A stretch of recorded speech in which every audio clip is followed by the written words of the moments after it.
The fate of more than this world depends on her.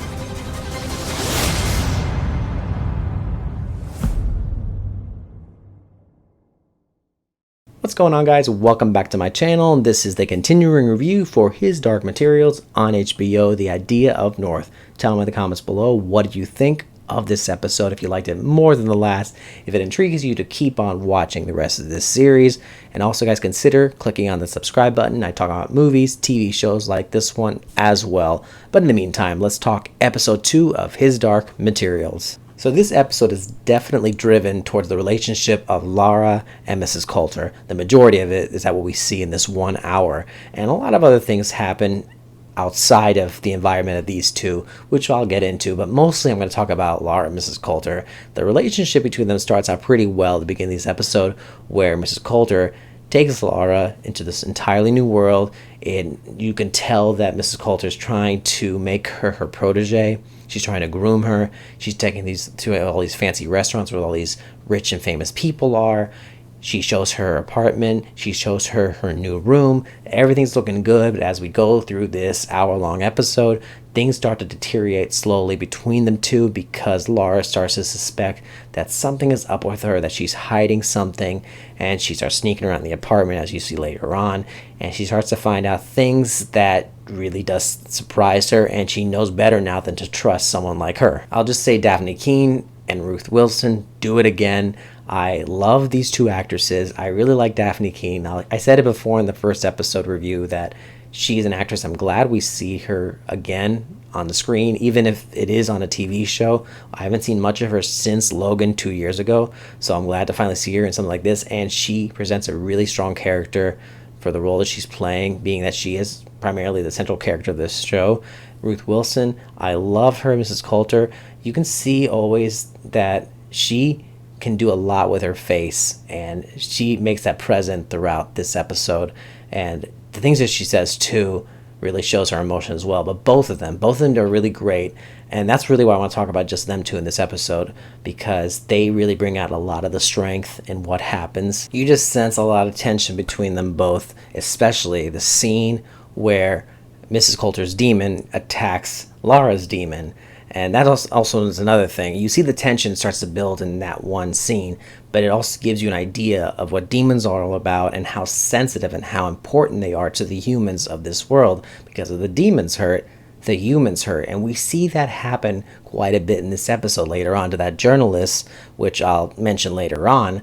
But you see that how harmful it can be if the human's demon is also harmed. But of course, after the confrontation, it's very tense between both women, and Lara's very suspicious now. She has a very good right to be, which later leads on to her sneaking into Mrs. Coulter's office through the vents and finding these papers for this project that she's secretly planning by having the demon and the human be separated from each other. So now she knows Mrs. Coulter is no good, which later on leads to this get-together Mrs. Coulter's having by having all these people over, and that's where Lara meets that journalist. The journalist gets very inquisitive with Lara, and Mrs. Coulter notices and wants someone to get rid of that journalist, and that's the scene I was talking about, where eventually she's taken to that car, and you see the one gentleman, the guy that Mrs. Coulter sent to go down with her, he's holding her demon in his hand, and it's a butterfly, and he just crushes it in his hand, and the journalist instantly dies.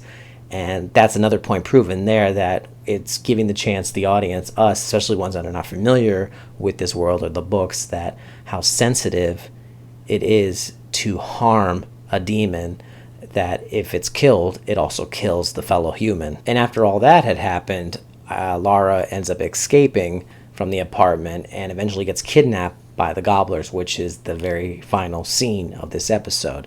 So, as I said, the majority of this episode is concentrated a lot on Lara and Mrs. Coulter, but we do get to see Billy and Roger at the area where all the kids are being held prisoner, and Mrs. Coulter eventually visits that place as well.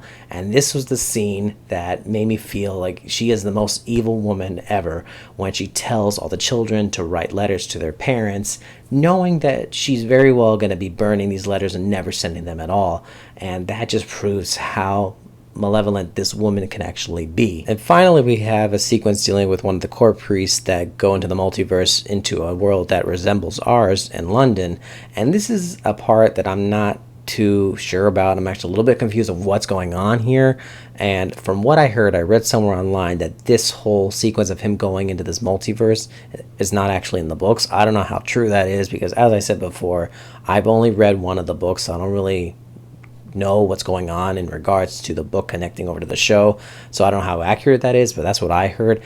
But overall, it's really confusing to see what's going on here. So from what we know, he's going into this multiverse. He's trying to get answers about others that have crossed into the multiverse, and he hires a mercenary to track down an explorer that goes by the name of John Perry. So that's the majority of what we know there. And once again, this is a show that, if you're not too familiar with the book, somewhat like I am, there's a lot of questions you're going to have. There's things that I feel I need to watch this episode again.